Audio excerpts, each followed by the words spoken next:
وبث منهما رجالا كثيرا ونساء فاتقوا الله الذي تساءلون به والأرحام إن الله كان عليكم رقيبا يا أيها الذين آمنوا اتقوا الله وقولوا قولا سديدا يصلح لكم أعمالكم ويغفر لكم ذنوبكم ومن يطع الله ورسوله فقد فاز فوزا عظيما أما بعد فإن خير الكلام كلام الله وخير الهدي هدي محمد صلى الله عليه وعلى آله وسلم وشر الأمور محدثاتها فإن كل محدثات بدعة وكل بدعة ضلالة وكل ضلالة في النار أعاذني الله وإياكم من النار.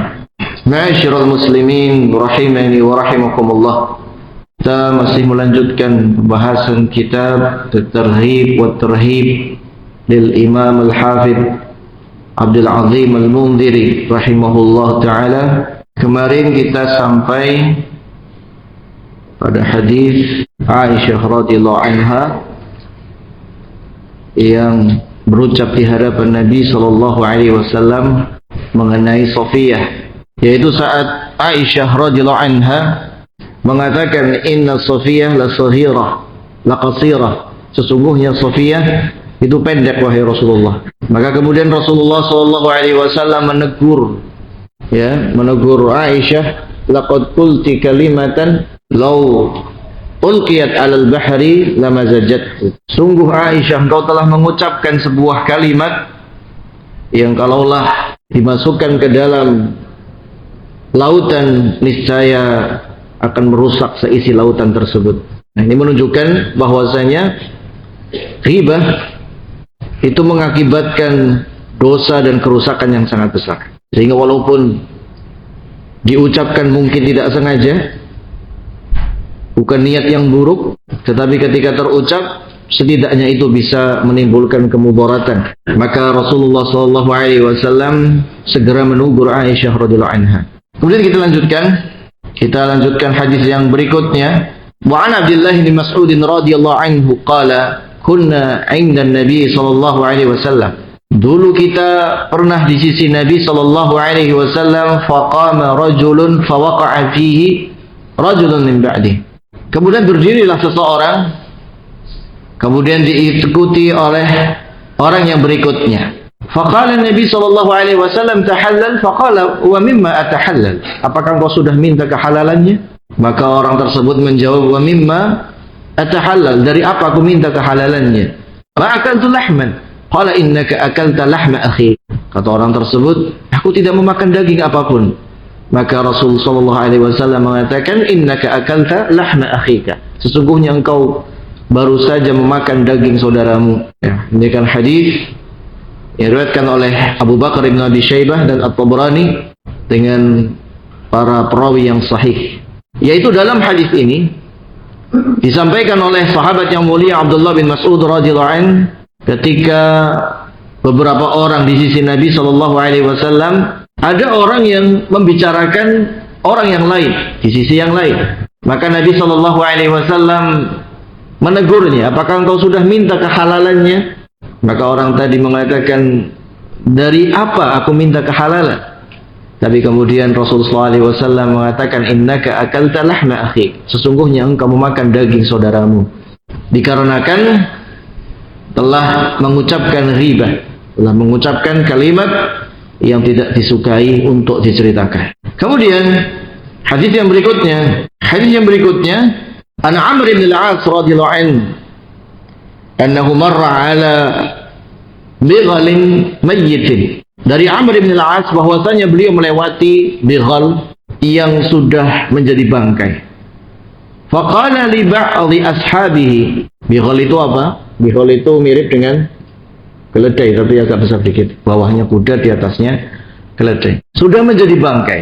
Kemudian Amr bin al-As mengatakan kepada sebagian muridnya, li ayyakula rajulu min hadza hatta yamla'a batnuhu khairul lahu min ayyakula lahma rajulin muslimin. Sungguh kalaulah seseorang itu makan dari bangkai bighal ini sampai perutnya itu penuh, itu lebih baik daripada seseorang memakan bangkai saudaranya sesama muslim. Maksudnya adalah riba. Demikian diriwayatkan oleh Abu Syekh Ibnu Hayyan dan yang lainnya secara mauquf pada Amr bin al-As dengan sanad yang hasan. Di dalam riwayat ini menunjukkan betapa peringatan yang keras dari Amr bin al-As radhiyallahu anhu mengenai apa yang dilakukan oleh sebagian manusia, yaitu memakan daging saudaranya dengan riba. Kemudian riwayat yang berikutnya, riwayat yang diriwayatkan oleh Ibnu Abbas radhiyallahu anhuma, qala, beliau mengatakan, lailata usriya bin Nabi sallallahu alaihi wasallam, ketika diisrakan Nabi sallallahu alaihi wasallam, wa dhalla fin nari, dan Nabi sallallahu alaihi wasallam memandang ke dalam neraka. Fa idza qaumun ya'kuluna al-jayf, rupanya di neraka ada orang-orang yang memakan kotoran. Qala man haula ya Jibril, maka Rasulullah sallallahu alaihi wasallam bertanya, siapa mereka wahai Jibril? Qala haula'il ladzina ya'kuluna luhuman nasi. Maka Jibril mengatakan mereka itu adalah orang-orang yang memakan daging-daging manusia. Yang memakan daging-daging manusia, yaitu yang melakukan perbuatan riba. Wa ra'a rajulan ahmar, dan beliau melihat pula seseorang yang berkulit merah. Kemudian mengatakan, man hadza ya Jibril, siapa orang ini wahai Jibril? Hada akhirun naqah, ini adalah yang menyembelih onta yang sebelumnya dilarang ya oleh Allah Subhanahu wa taala atas Bani Israel, tapi mereka malah menyembelih onta tersebut. Maka dia diadab di dalam neraka Jahannam, naudzubillah min dzalik.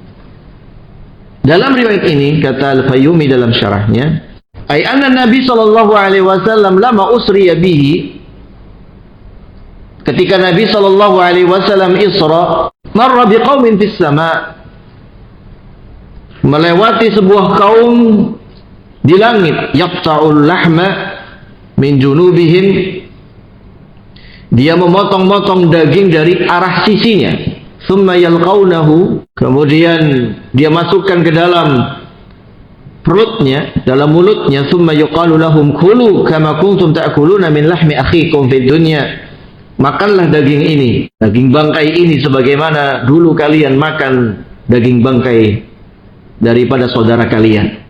Faqultu ya Jibril man haula, maka kemudian aku bertanya, wahai Jibril, siapa mereka? Faqala haula'il mughtabuna min ummatik, mereka adalah para tukang ghibah dari kalangan umatmu, yaitu para tukang ghibah dari kalangan umatmu. Mereka akan dipaksa untuk makan ya kotoran dan bangkai, ya sebagaimana dia telah melakukan ghibah, di mana Allah Subhanahu wa taala yang memberikan gambaran di dalam Al-Qur'an, ghibah itu seperti memakan bangkai saudaranya. Fa fi hadzal hadis, dalam hadis ini pula, anna iqab waqi'un qabla yaumil qiyamah, bahwasanya hukuman-hukuman di akhirat bisa saja terjadi sebelum hari kiamat. Seperti dalam azab kubur juga sama. Sebelum terjadi hari kiamat, azab kubur sudah terjadi atas orang-orang yang memang diazab, ya. Bahkan di dalam surah Ghafir, Allah Subhanahu wa taala berfirman mengenai mereka, an-naru yu'raduna 'alaiha ghuduwwan wa 'ashiyya. Neraka itu diperlihatkan ya di hadapan orang yang disiksa dalam kuburnya di pagi dan di sore hari. Orang calon yang dia calon penghuni neraka, yang memang sudah Allah Maha tahu orang tersebut akan menghuni neraka Jahannam, di alam kuburnya sebelum masuk neraka sudah diperlihatkan pagi dan sore hari, ini loh neraka Jahannam, tempatmu di sini. Ya, sallallahu alaihi wasallam wa na'udzubillah min adzabin nar. Ikhwana fi din azakumullah. Ya, dan seterusnya dari riwayat yang panjang ya mengenai hal ini. Di mana tadi disebutkan adalah akhirun naqah, penyembelih onta. Ontanya siapa? Kisahnya Nabi siapa? Nabi Soleh.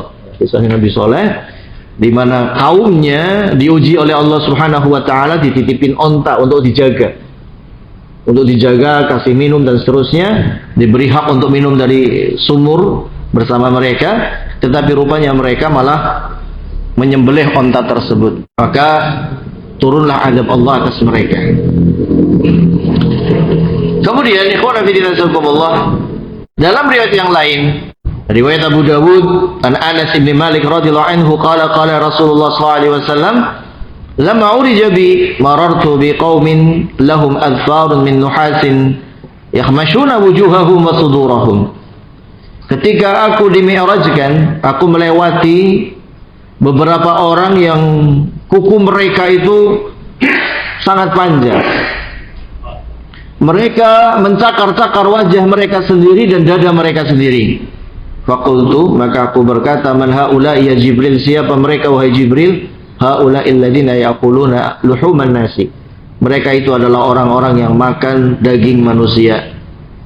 Ya, yaqa'una fi a'radihim, yaitu yang menjatuhkan martabat kehormatan saudara mereka sesama muslim. Demikian hadis diriwayatkan oleh Abu Dawud.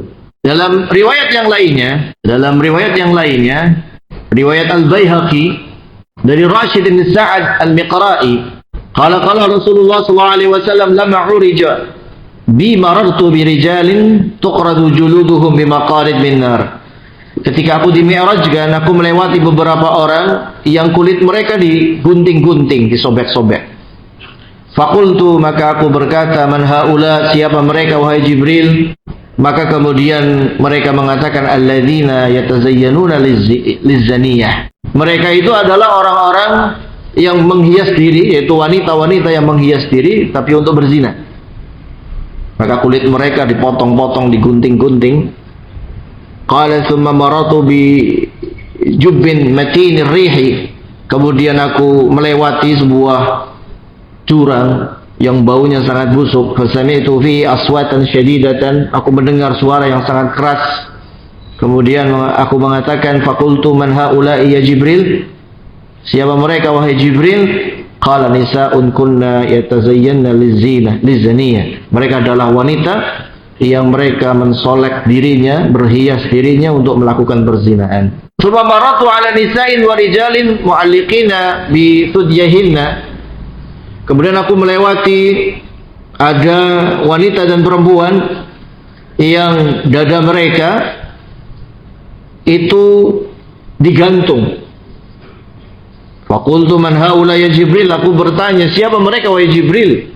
Faqala haula'i al-lamazuna wal hammazun, yaitu mereka adalah orang-orang yang melakukan lammas dan hammaz.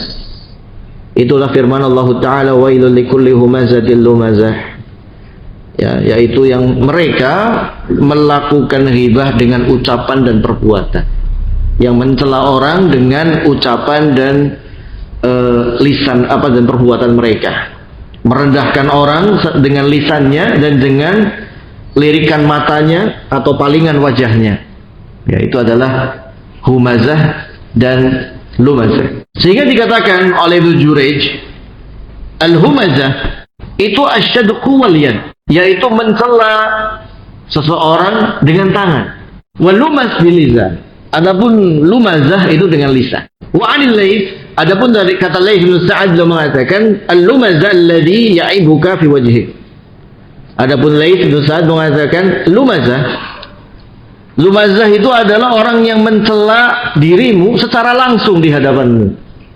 Wal humazah alladhi ya'ibuka bil ghaib. Adapun humazah adalah yang mencelamu di belakangmu, ghibah.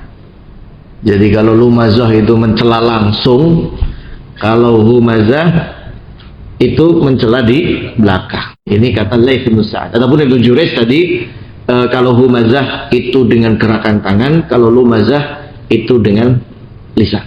Intinya dua hal tersebut merupakan bentuk kejelekan, bentuk celaan, dan salah satunya adalah ghibah. Nasallallahu alaihi wasallam. Kemudian ikhwan fillah jazakumullah, wa an Jabir, dan dari Jabir bin Abdullah radhiyallahu anhu, qala kunna ma'an nabi sallallahu alaihi wasallam fartafa'at rihu matnatin ketika kami pernah bersama Nabi Shallallahu Alaihi Wasallam, tiba-tiba meninggi atau begitu menyengat aroma yang sangat busuk. Faqala Rasulullah, tadruna ma hadhihi rih, kalian tahu nggak bau apa ini yang sangat menyengat? Hadhihi rihul ladzi yaqtabuna al-mu'minin. Maka kata Rasulullah sallallahu alaihi wasallam, ini adalah aroma busuk dari orang-orang yang menghibai orang-orang yang beriman. Menghibai orang-orang yang beriman. Hadis Jabir ini, ya, qanafidina azakumullah, dipertegas lagi oleh riwayat Ibnu Khumais dalam riwayatnya Dzambul Ribah dari Jabir bin Abdullah. Beliau menceritakan hajat rihu matnatin ala ahdi Rasulillah. Pada zaman Rasulullah pernah tiba-tiba angin kencang tapi baunya super busuk, sangat busuk sekali. Faqala, maka Rasul SAW mengatakan, inna nasan minal munafiqin yaktabu unasan minal muslimin, fadzalika hajat hadhihi rih. Sesungguhnya sebagian orang-orang munafik sedang menghibai orang-orang Islam, sedang menghibai orang-orang yang beriman, maka angin ini menjadi busuk baunya. Wa inda simai hadal hadis, para perawi hadis ini ketika mendengarkan hadis ini, qila li ba'dil hukama, dikatakan kepada sebagian orang bijak, mal hikmah fi anna rihal ghibah wa natnaha kanat tubayyan ala ahdi Rasulullah sallallahu alaihi wasallam. Apa hikmahnya? Pada zaman itu bau busuk hibah itu tercium. Adapun zaman sekarang pun nggak tercium.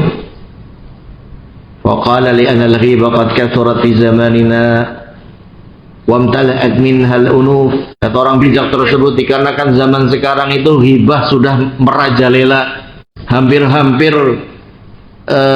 hidung ini sudah tidak mampu lagi mencium busuknya hibah tadi. Ibarat begini, kalau kita biasa hidup bersih, kemudian kita melewati sebuah tempat pembuangan sampah yang bertumpuk menggunung. Kira-kira kita lewat akan bagaimana? Muntah mungkin ya. Tapi kalau mohon maaf, kalau orang tersebut tinggalnya di situ, tidur di situ, makan di situ, ya bahkan istrinya lahiran juga di situ. Kira-kira dia akan merasa terganggu nggak dengan aroma sampah tadi? Tidak akan terganggu. Bahkan ya, dia nggak bisa makan kalau nggak ada aroma sampah. Maka demikian pula, karena sudah terlalu banyak hibah sehingga aromanya sudah bias. Aromanya itu sudah nggak tercium lagi. Ya, aromanya sudah tidak tercium lagi karena sudah terlalu banyak. Qad kathurat wa imtala'at. Kemudian dalam riwayat yang lain, dalam riwayat masih dari riwayat Abdullah bin Zubair, Jabir bin Abdullah, diriwayatkan oleh Ibnu Abi Dunya dalam kitabnya Al-Ghibah, dan juga diriwayatkan oleh At-Tabrani dari Abi Sa'id Al-Khudri, qala Rasulullah sallallahu alaihi wasallam, al-ghibatu asyaddu min az-zina. Ghibah itu lebih dahsyat dosanya dibandingkan zina. Qila wa kaifa, bagaimana wahai Rasulullah kok bisa ghibah itu lebih besar dosanya dibanding zina? Qala sallallahu alaihi wasallam, ar-rajulu yazni thumma yatub. Orang berzina bisa saja bertobat. Fayatubullahu alaihi, Allah pun terima taubatnya. Ya, masih ingat kisah zaniyah, imra'ah zaniyah, buhat, wanita nakal, mohon maaf, kemudian menolong seorang anjing untuk dikasih minum, dengan sebab itu diampuni dosa-dosanya oleh Allah Subhanahu wa taala. Sehingga seorang yang berzina, qad yatub, bisa saja dia bertobat dan Allah terima taubatnya. Wa inna sahibal ghibah la yughfar lahu. Adapun pelaku ghibah tidak akan diampuni dosanya hatta yaghfira lahu sahibu, sampai si korban yang dihibai tadi mengampuninya, memaafkannya. Inilah kenapa dosa-dosa yang terkait dengan orang lain, tentang harta orang, nyawa orang, itu sulit diampuni, karena dosanya bukan hanya menyangkut dengan Allah saja, tapi menyangkut yang lainnya, makhluk yang lainnya. Makanya adapun zina terkadang hanya terkait dengan dirinya. Adapun ya pencuri, pembunuh, ghibah itu terkait korbannya. Ya, ada korbannya. Bahkan ikhwan fillah tuntutannya itu sangat besar pada hari kiamat. Ya, dosa-dosa yang seperti ini. Sallallahu alaihi wasallam. Faidah, di sini ada faidah disebutkan oleh Al-Fayyumi dalam syarahnya. I'lam anna al-ghibata ma'siyatun 'azimatun tata'allaqu bihaqqil adami. Ketahuilah ghibah itu maksiat yang sangat besar yang terkait dengan hak adami, hak anak Adam. Fahiya madlamatun muthbatun lahu al-mutalabah biha fil akhirah kasairil madzalim. Dan ghibah ini adalah kezaliman yang akan ada tuntutannya di akhirat seperti kezaliman yang lain. Fal wajib 'alal maghtab ay yandam 'alaiha. Maka seharusnya bagi orang yang suka ghibah untuk dia menyesalinya, wa yatuba minha, taubat darinya, wa yata'assaf 'ala ma fa'alahu, hendaknya dia menyesali atas apa yang dia lakukan. Liyakhruja min hadzalika min haqqillah, supaya hak Allah sudah terlepas, Allah memaafkannya. Tsumma ya'ti man tabahu fayastahilu minhu liyukhrija min madlamatihi. Kemudian setelah dia bertobat antara dia dengan Allah, hendaknya dia minta kehalalan dari orang yang telah dia ghibahi. Ya, wa yanbaghi yastahillahu wa huwa hazinun muta'assif nadimun. Hendaknya ketika dia minta kehalalan terhadap korban ghibah tadi, dia menampakkan diri yang sangat sedih, sangat menyesal. Idil maqtab qad yastahilu minal ghibah liyudhhirul wara' min nafsihi wa la yakunu fil batin nadiman fayakunu muqarrinan li ma'siyatin ukhra wa hiya riya. Kenapa demikian? Dikarenakan orang yang melakukan ghibah itu biasanya ketika di hadapan kita itu pura-pura baik, tapi giliran di belakang ya dia begitu jahat. Maka orang yang melakukan ghibah, dia bukan hanya ghibah saja dosanya, tetapi dua muka, dzul wajhain. Ya, dua muka. Ya, datang kepada kita mukanya baik, ketika di belakang mukanya jelek. Sallallahu alaihi wasallam. Wa bihadha at-tariq alladhi dzakarna yahsulu takfirul ghibah wa yara an tuhi bi itsmihi. Dan dengan inilah akan diampunilah dosa ghibah, yaitu ketika meminta kehalalan ya dari orang yang telah dia ghibai. Wa qala ba'du salaf, berkata sebagian ulama salaf, in kana ightiyabuhu balagha alladhi irtabahu fatakfiruhu ay yatuba ila Allah wa illam tablu al-ghibah ilayhi falyastaghfirillah wa yad'u bil khairi liman ihtabahu. Kalau hibahnya itu sudah sampai kepada yang dihibahi, hendaknya dia bertaubat kepada Allah Subhanahu wa taala, minta kehalalannya. Ya, kalau belum sampai dan khawatir kalau kita sampaikan itu justru malah memudaratkan kita sendiri, maka doakanlah kebaikan. Orang-orang yang sudah kita pernah hibahi, doakanlah kebaikan dan jangan mengulangi perbuatan tersebut. Walau annahu tabahu faqala alaihi buhtanan lam yakun fa innahu yaftaqiru ila taubah fi thalathati mawadhi'a. Ya. Tapi kalau hibahnya itu berupa tuduhan, itu nanti beda urusan lagi. Dosanya dosa hibah, dosa buhtan, kemudian dosa dua muka. Antum bisa urutkan ini. Kalau hibah murni saja itu satu dosa. Tapi nggak bisa hibah murni, pasti terkait dengan dua muka. Kalau yang dia hibai itu dengan tuduhan-tuduhan palsu, tambah lagi menjadi buhtan. Tuduhan palsu. Kalau kemudian hibah atau tuduhan palsu tersebut menimbulkan kerusakan, maka menjadi namimah. Inilah rentetan dosa-dosa yang disebabkan oleh lisan kita. Ya, sallallahu alaihi wasallam ya. Banyak-banyak bertobat pada Allah Subhanahu wa taala, karena di zaman sekarang hibah itu sudah merajalela, merebak kemana-mana. Kata Al-Hasan Al-Basri, hendaknya untuk menghapuskan dosa ghibah, dia bertobat kepada Allah Subhanahu wa taala dan memintakan ampun kepada Allah Subhanahu wa taala bagi orang tersebut. Wala yaftaqir ila al-istihlal min al-adami, dan tidak perlu untuk meminta kehalalan kepada korban tersebut kalau ketika kita meminta kehalalan rupanya hubungannya semakin retak, kemudaratannya semakin banyak. Ya. Inilah yang harus kita lakukan ketika melakukan perbuatan ghibah. Qala Mujahid, berkata Mujahid, kafaratu aklika lahma akhika an tusni alaihi wa ta'ulahu bi khairin. Kafarah dari makan daging saudaramu dari ghibah adalah dengan engkau memuji dia, ya, dan mendoakan kebaikan bagi dia.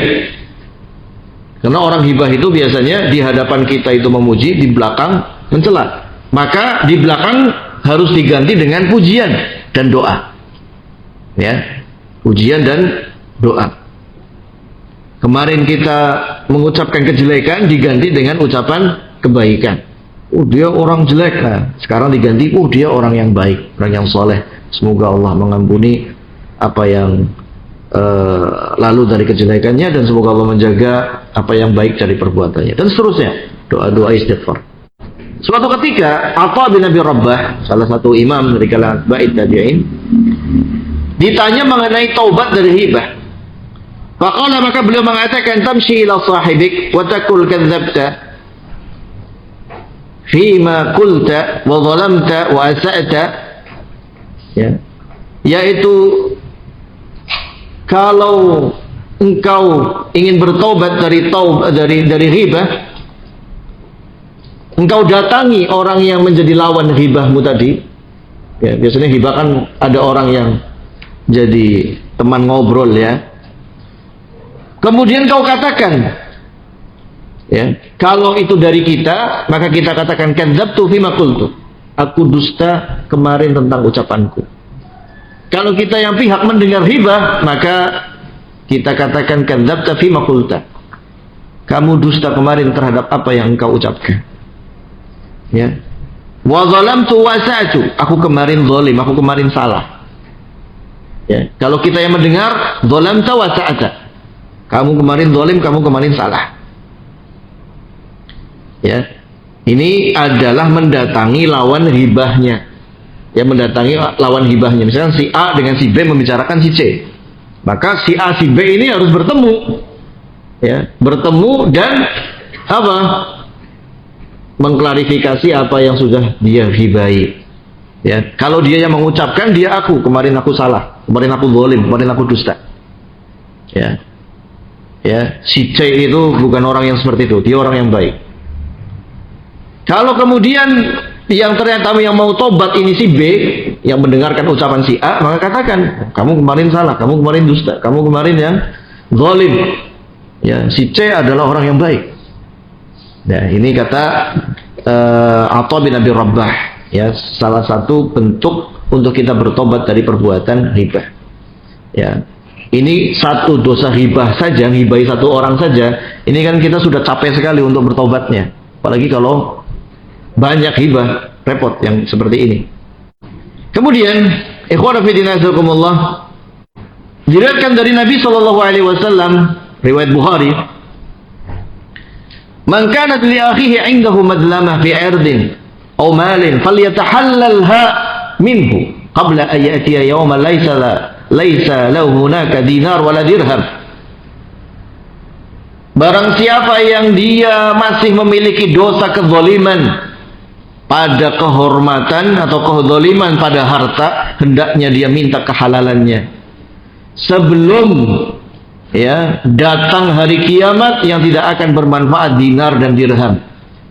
Wa innama yu'khadhu min hasanatih, tetapi yang akan dibayar, ya, dan diambil adalah pahala-pahala kebaikannya. Wa illam takun lahu hasanat, kalau ternyata kebaikannya sudah habis, ukhidha min sayyiati sahibih, akan diambil, ya, kejelekan dari korbannya, fatuzadu ala sayyiatih, kemudian akan ditambahkan atas kejelekan si pelakunya.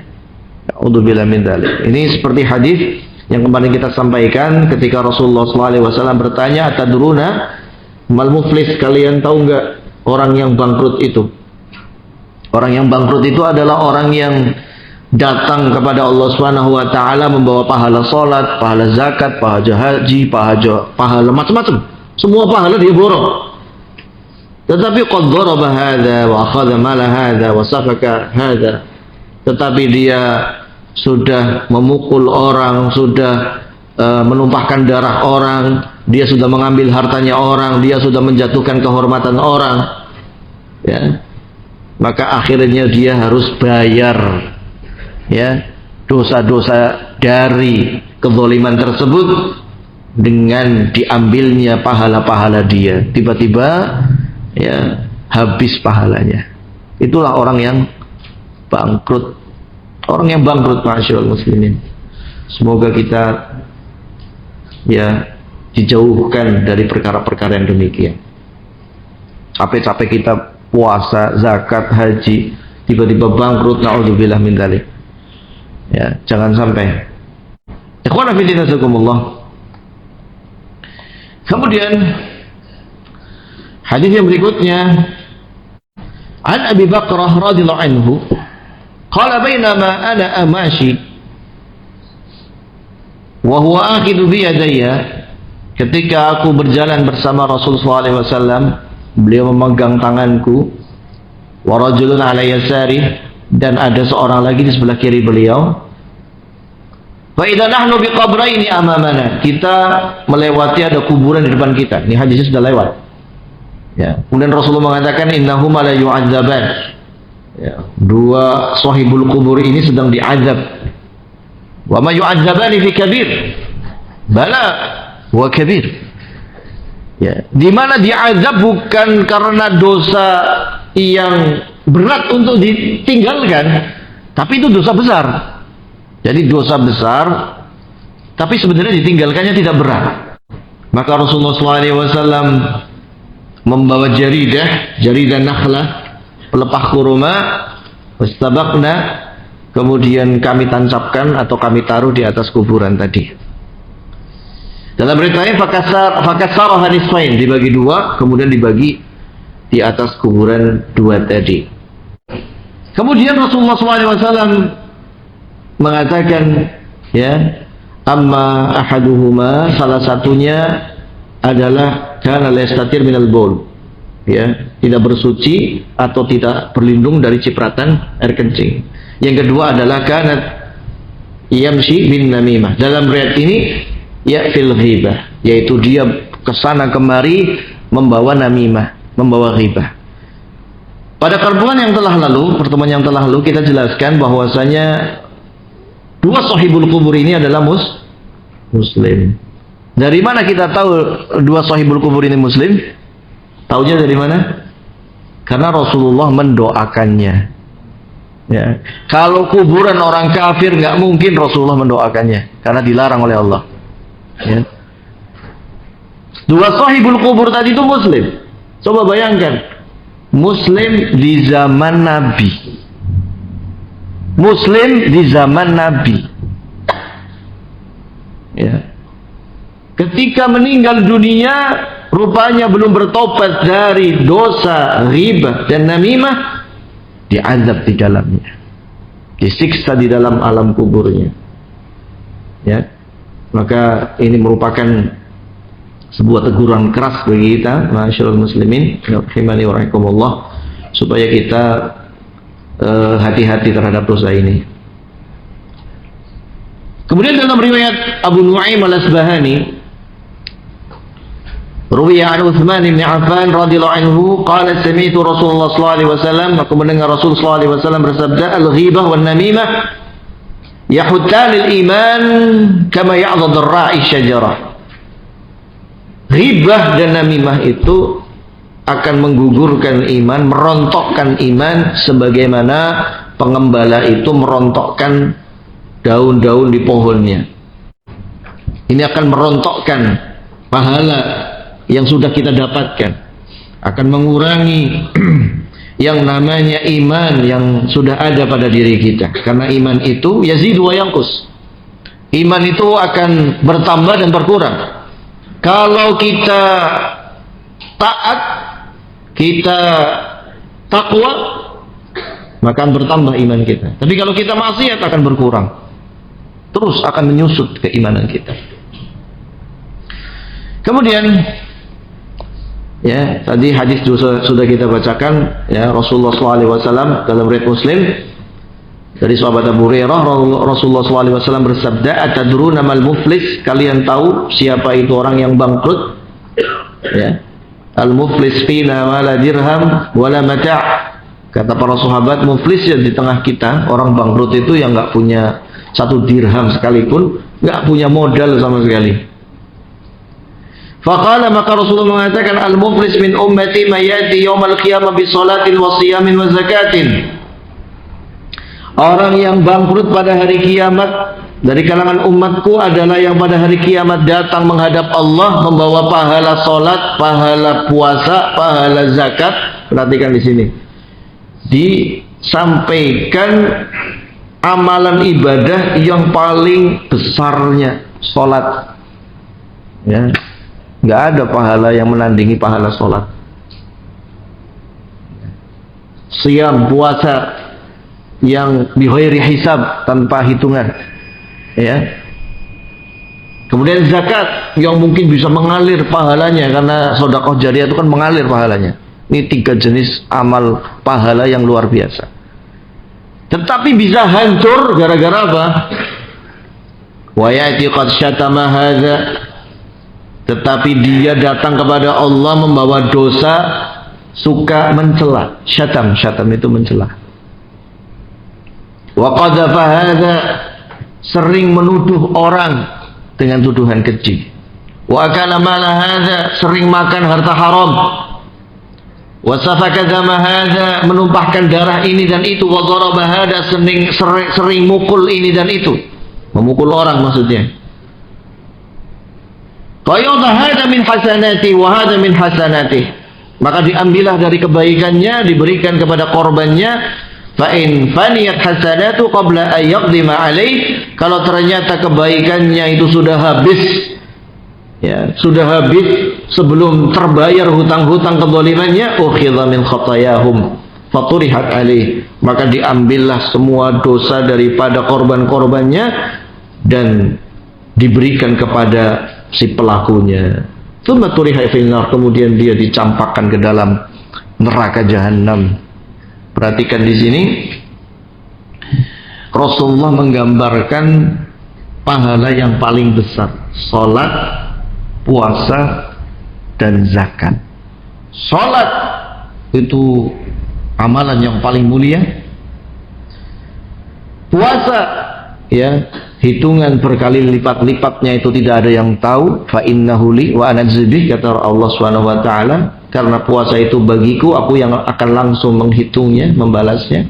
Dan zakat yang mungkin bisa mengalir karena dia jariyah ila yaumil qiyamah. Tapi 3 jenis pahala besar ini bisa hilang gara-gara apa? Gara-gara lisan kita ini suka mencela, ya, suka menuduh, memfitnah, makan harta haram, ya, dan juga menumpahkan darah atau memukul orang lain. Nasallallahu salamah wal afiyah. Nah, demikian, semoga bermanfaat. Silahkan dikumandangkan azan dulu. Nanti kita lanjutkan sebentar setelah itu insyaallah. Fadhil. Ikhwan fillah azakumullah, kita lanjutkan.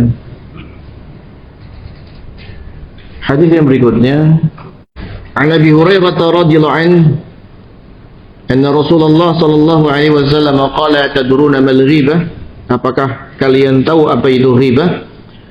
Qalu Allah wa rasuluhu a'lam. Para sahabat mengatakan Allah dan Rasulnya lebih mengetahui. Qala dzikruk akhaka bima yakrah. Ghibah itu adalah engkau menyebutkan mengenai saudaramu apa yang dia benci jika disebutkan. Misalkan seseorang tidak suka, ya, jika urusan di rumahnya itu diceritakan, ya, kemudian ada yang bercerita, begitu ghibah. Seorang nggak suka, ya, kalau tubuhnya disebut-sebut begini dan begitu, kemudian ketika diceritakan itu jadi ghibah. Ya, intinya adalah menyebutkan tentang aib saudaramu, ya, ini ghibah. Tapi di sana, terkadang menyebutkan kejelekan orang dalam kondisi tertentu itu dibolehkan karena memang dibutuhkan, dan itu cuma 6 hal saja. Ini perhatikan. Jadi menyebutkan kejelekan orang hanya diperbolehkan pada 6 hal. Kalau di luar itu haram hukumnya. Yang pertama, li ghardi syar'i, untuk keperluan yang disyariatkan. Yaitu yang pertama adalah at-tadhallum. Tadhallum adalah mengeluhkan kezaliman orang. Dia lapor kepada polisi, saya dipukul orang. Saya ini rumahnya dicuri. Datang ke polisi atau datang ke pihak yang berwenang, menyebutkan kejelekan orang, menyebutkan kejahatan orang. Bahkan yang seperti ini hukumnya apa? Wajib melaporkan kejahatan orang lain. Allah Subhanahu wa taala berfirman, la yuhibbullahu al-jahra bis-su' minal qawli illa man zulim. Allah tidak suka jika kejahatan, kejelekan itu disampaikan kecuali karena kezaliman. Yang kedua, al-isti'anah ala tahyiril munkar. Minta tolong untuk dirubah kemungkaran, untuk menasehati. Dengan syarat tidak menimbulkan fitnah yang baru.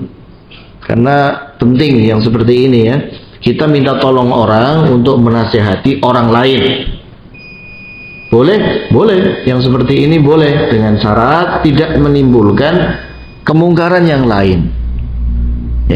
Kemungkaran yang lain itu bagaimana? Jangan sampai malah justru terjadi adu domba. Terjadi adu domba, itu jangan sampai. Kemudian yang ketiga, al-istifta, meminta fatwa. Misalkan seorang istri yang dia punya masalah dengan suaminya, dia minta fatwa kepada hakim atau kepada ustadz atau kepada ulama. Kalau sudah tingkatan seperti ini, boleh enggak saya minta khulu, misalkan saya minta pisah, boleh enggak? Kemudian diterangkan tuh. Nah, ini kan menyebutkan kejelekan suaminya. Kalau memang dalam bab itu dibolehkan. Tapi kepada hakim, bukan sama tetangganya. Sama hakim atau sama orang yang berilmu. Ini boleh. Kemudian yang keempat,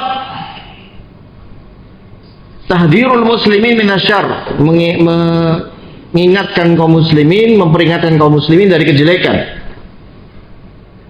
Dari kejelekan. Ini boleh disebutkan. Mengingatkan kaum muslimin dari kejelekan.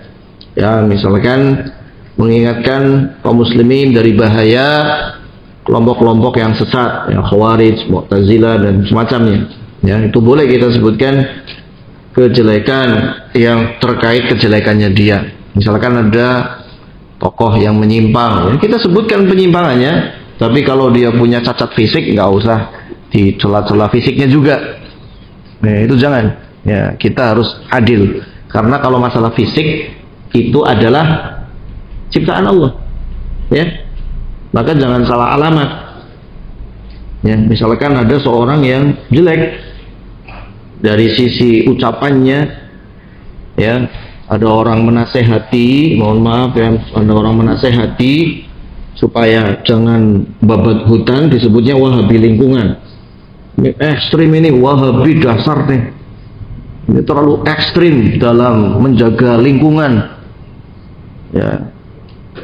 Orang-orang yang ekstrim seperti ini adalah wahabisme yang sangat berbahaya, katanya. Mohon maaf, qadarullah, yang mengatakan itu ada kecacatan pada mulutnya. Maka ketika kita menyebutkan, mengingatkan kejelekan orang tadi, nggak usah bawa-bawa fisik. Sebutkan saja kejelekan orang itu.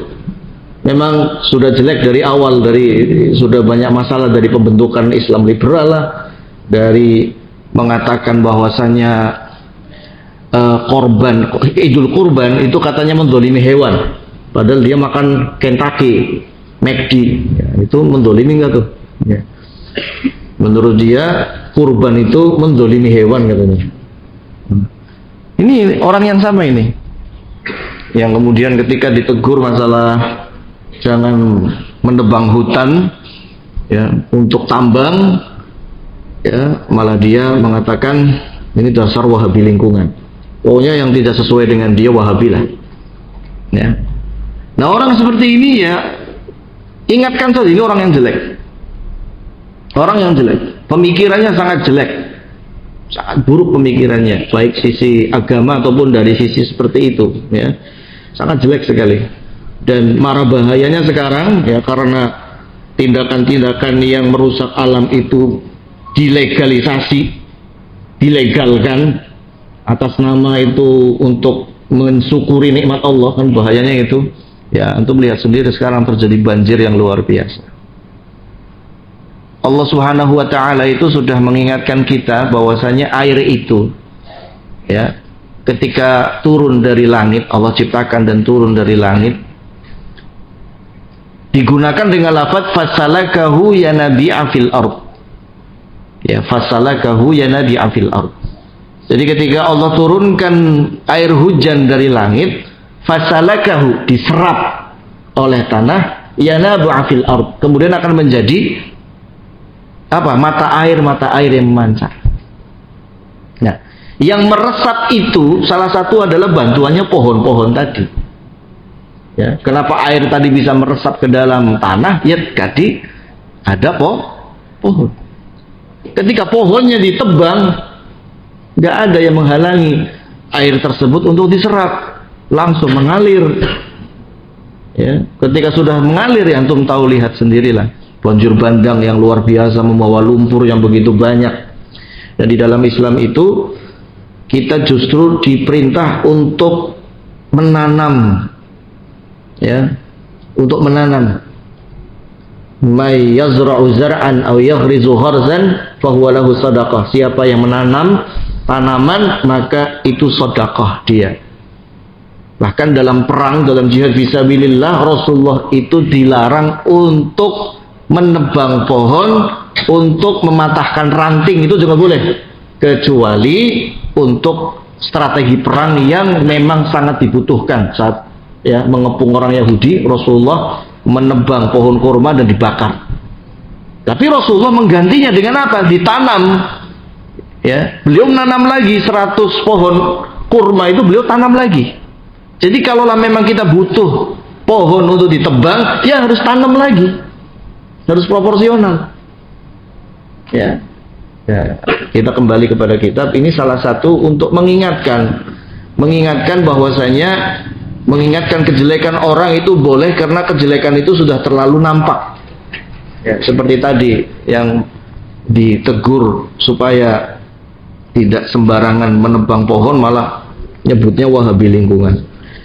Ya, Allahul musta'an.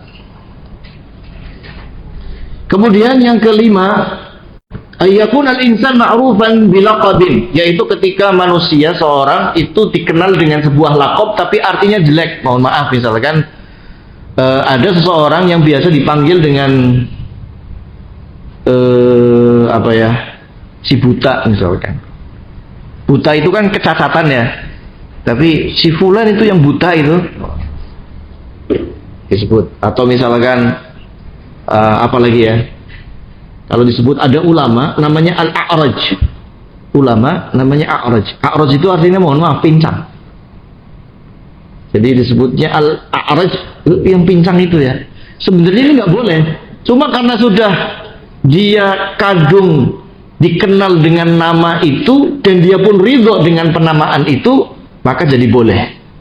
Yang terakhir, yang keenam, ayyakun al-madhkur mujahiran bil fisq, yaitu orang yang disebutkan kejelekannya adalah orang yang terus terang ya menunjukkan kejelekannya. Kal mukhannas, seperti banci ya, banci ya, para banci. Mukhannas itu para banci.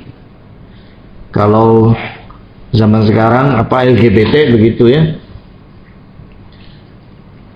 maka boleh kita sebutkan kejelekannya. Atau orang yang mujahir bisyurbil khamri, orang yang terang-terangan minum khamr pinggir jalan, terang-terangan mabok di pinggir jalan, maka dia boleh disebut hati-hati itu peminum, boleh. Ya.